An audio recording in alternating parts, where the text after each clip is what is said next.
আসসালামু আলাইকুম, সবাই কেমন আছেন? আশা করি সবাই ভালো আছেন। তো আসলে রিজিকের মালিক আল্লাহ। আল্লাহ আপনাকে কোন দিক থেকে দিবে একমাত্র আল্লাহই জানে। আসলে আল্লাহ তাআলাই উত্তম পরিকল্পনাকারী। তো আপনারা এর আগে দেখছিলেন যে আমি এইখানের আর একটা ভিডিও দিছিলাম। তো ওইখানে আমি বাচ্চাগুলো দিয়ে গেছিলাম। তো আজকে আসছে এই খামারে আবার মুরগি নেওয়ার জন্য। তো আমার দোকানেও মুরগি নেবার পাশাপাশি কয়েক দোকান আর কি মুরগিগুলো দেবো আজকে।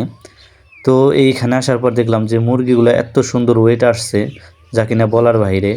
তো আমি আপনাদের একটা জিনিস বলছিলাম যে আসলে খামারের চারদিকের পরিবেশ এবং লিটারের ব্যবস্থা যদি ভালো থাকে, মুরগির ব্রুডিংটা যদি সঠিকভাবে হয় তাহলে আলহামদুলিল্লাহ মুরগি অনেক ভালো হবে।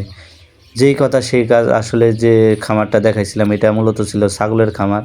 তো ছাগলের খামার থেকে ভাই ছাগলের ক্ষতিগ্রস্ত হওয়ার পর এখন ভাই মূলত এখানে মুরগিগুলো লালন পালন করে।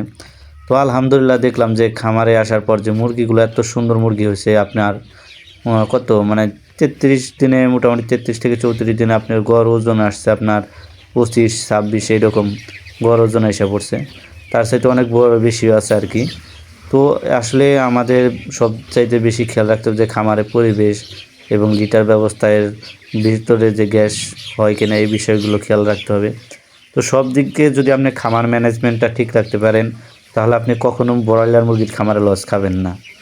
তো এই হলো বিষয়। তো আসলে আমি এই খামারটায় আসছি, আসার পরে আসলে দেখলাম যে দেখি মুরগিগুলো কীরকম। তো ভাই এখনও আসে নাই খামারে।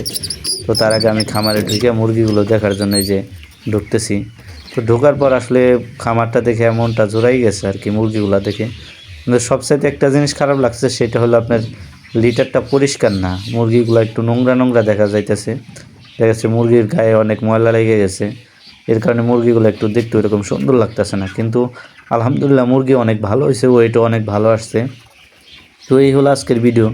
তো যারা আমার ভিডিও প্রতিনিয়ত দেখেন সবাই আমার ভিডিওগুলো লাইক এবং শেয়ার করবেন।